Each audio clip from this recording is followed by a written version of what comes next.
ආයුබෝවන් ක්‍රිකට් වලට ආදරය කරන ඔයාලා හැමෝටම. ඉන්දියා ප්‍රීමියර් ලීග් තරඟාවලියේ 51 වන තරඟයේ දිනේදී නිමවට පත් වුණා ගුජරාට් ටයිටන්ස් කණ්ඩායම සහ සන්රයිසර්ස් හයිදරාබාද් කණ්ඩායම අතර තරඟය. කාසිය වාසිය දිනාගත් සන්රයිසර්ස් හයිදරාබාද් කණ්ඩායම මුලින්ම පන්දු යැවීමට තීරණය කළා. ඉන් අනතුරුව පිටියට පිවිසි ගුජරාට් ටයිටන්ස් කණ්ඩායම පන්දු වාර 20 අවසානයේදී කඩලු 6ක් දැවී ලකුණු 224ක් රැස් කළා.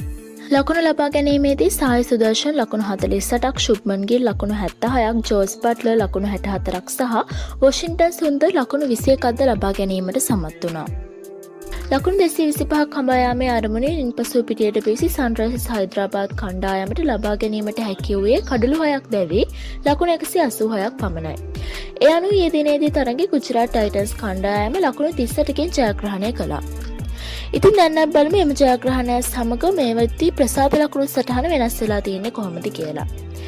ඒ අනුව පළමු ස්ථානයේ පසු වෙනවා මුම්බයි ඉන්දියන්ස් කණ්ඩායම ප්‍රසාද ලකුණු 14ක් ලබා ගනිමින්. දෙවන ස්ථානයේ පසු වෙනවා ගුජරාට් ටයිටන්ස් කණ්ඩායම ප්‍රසාද ලකුණු 14යි. තුන්වෙනි ස්ථානයේ පසු වෙනවා රොයල් චැලෙන්ජර්ස් බැංගලෝර් කණ්ඩායම ප්‍රසාද ලකුණු 14ක් ලබා ගනිමින්. හතරවෙනි ස්ථානයේ පසු වෙනවා පංජාබ් කිංග්ස් කණ්ඩායම ප්‍රසාද ලකුණු 13ක් ලබා ගනිමින්. පස්වෙනි ස්ථානයේ පසු වෙනවා දිල්ලි කැපිටල්ස් කණ්ඩායම ප්‍රසාද ලකුණු 12ක් ලබා ගනිමින්.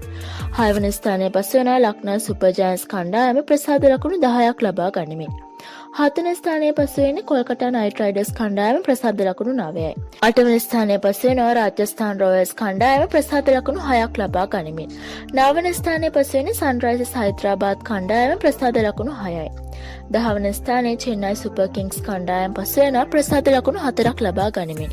ඉතින් මේ ප්‍රසාද ලකුණු සටහන ගැන ඔයාලගේ අදහස කමෙන්ට් එකකින් ලියන ගමන් අපේ channel එක subscribe කරලා bell button එක click කරලා දිගටම අපිත් එක්ක එකතු වෙලා ඉන්න.